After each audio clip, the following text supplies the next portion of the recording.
Just ನಾವೆಲ್ಲ ಕುತ್ಕೊಂಡು ಒಂದು ಅರ್ಧ ಗಂಟೆ ಕಣ್ಮುಚ್ಕೊಂಡು ಯೋಚನೆ ಮಾಡಿ, ಏನಾದ್ರು ರೈತರು 1 ವರ್ಷ ಸ್ಟ್ರೈಕ್ ಮಾಡಿಬಿಟ್ರೆ, ಒಂದೇ 1 ವರ್ಷ ಸಾಕು, ತನಗಾಗುವಷ್ಟು ಮಾತ್ರ ಬೆಳೆ ಬೆಳ್ಕೊಂಡು ತಾನು ಬೆಳೆದಿದ್ದನ್ನು ಇತರರಿಗೆ ಕೊಡದೆ ಅವ್ನ ಮನೇಲಿ ಇಟ್ಕೊತಾನೋ ಇಲ್ಲ ಅಷ್ಟೇ ಮನೆಗಾಗೋಷ್ಟು ಬೆಳ್ಕೊತಾನೋ ಏನೋ ಒಂದು ಮಾಡಿದ್ರೆ ಒಬ್ಬ ರೈತ, ಈ ಸಮಾಜದ ಪರಿಸ್ಥಿತಿ ಏನಾಗ್ಬೋದು?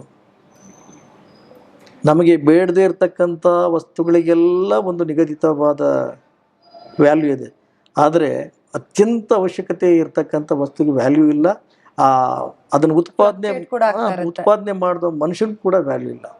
ನನ್ನ ಪ್ರಕಾರ ರೈತ ಯಾವ ರೀತಿ ಇರಬೇಕು ಅಂದ್ರೆ ನನ್ನ ಕನಸು, ಅವನು ಬೆಳೆ ಬೆಳಿಬೇಕಷ್ಟೇ, ಬೆಳೆ ಬೆಳೆದು ಕೊಟ್ಟಿದ್ದನ್ನು ಅಲ್ಲಿಂದ ಪ್ರಕ್ಯೂರ್ ಮಾಡಿ ಜನಗಳಿಗೆ ತಲುಪಿಸ್ತಕ್ಕಂಥ ಕೆಲಸನ ಸರ್ಕಾರಗಳು ಮಾಡಬೇಕು. ರೈತನಿಗೆ ನೀವು ಒಬ್ಬ IAS ಒಬ್ಬ ಉನ್ನತ ಅಧಿಕಾರಿಗೆ ಯಾವ ಮರ್ಯಾದೆ ಕೊಡ್ತೀರೋ ಆ ಮರ್ಯಾದೆ ರೈತನಿಗೆ ಸಿಕ್ಕಿದಾಗ ಅಷ್ಟೇ ನಿಜವಾಗ್ಲೂ ಭಾರತ ದೇಶ ರೈತನ ಬೆನ್ನೆಲುಬು ಅಂತ ಏನು ಹೇಳ್ತದೆ, ರೈತ